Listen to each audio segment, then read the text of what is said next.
मुझे तो उनका सारा जीवन ही कर्मों से भरा हुआ मालूम पड़ता है। कौन लिखते हैं ये? शंकर दयाल शर्मा। कौन लिखते हैं? शंकर दयाल शर्मा। और किसके बारे में लिखा है? वेरी गुड, लाल बहादुर शास्त्री जी के बारे में लिखा है। शास्त्री जी सामान्य परिवार से ऊपर उठकर देश के प्रधानमंत्री के जिस महत्वपूर्ण पद तक पहुंचे, उसका रहस्य उनके कर्मयोगी होने में छिपा है। जैसे लाल बहादुर शास्त्री एक सामान्य परिवार से, बहुत गरीब परिवार से ऊपर आए थे। जब वे छोटे थे तो पहनने के लिए कपड़ा भी नहीं था उसके पास। उसी परिवार में से, जैसे गरीब परिवार में से, वह पाठशाला जाते थे, नदी में पूरा तैर के जाते थे। जब बारिश होती है तो एक ही कपड़ा और कुछ खाने का तो कुछ उनके घर में होता ही नहीं था। तब वह स्कूल में जाने की इतनी गलत थी, जैसे कि पढ़ाई में उनका इतना मन था, इसलिए वह आगे जाकर पढ़ाई की और फिर हमारे प्रधानमंत्री बने। वे उन लोगों में भी नहीं थे जो भाग्य पर भरोसा करके बैठे। શું કહે છે અહીંયા આગળ કે એ લોકોમાં પણ એ ન હતા કે જે ભાગ્ય પોતાના નસીબની વાત કરે છે। यहाँ किसकी बात की गई है? बहादुर जी की, कि जो वह अपने भाग्य पे भरोसा नहीं रखते थे, मेहनत और कर्मों में भरोसा रखते थे। आगे बढ़ते हैं।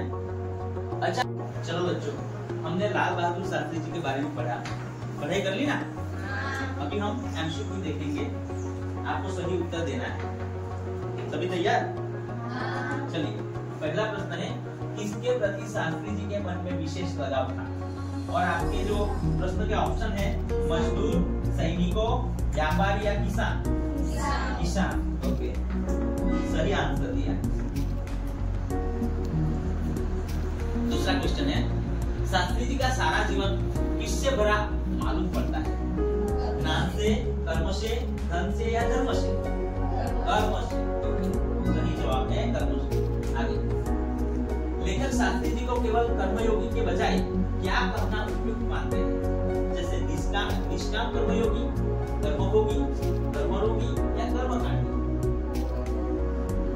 जैसे निष्काम कर्मयोगी। सही।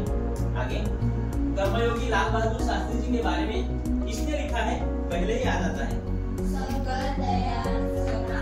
ओके, वेरी गुड, सही जवाब शंकर दयाल शर्मा। आगे, कौन सी नगर पालिका से शास्त्री जी किसी न किसी रूप में जुड़े रहे? इलाहाबाद।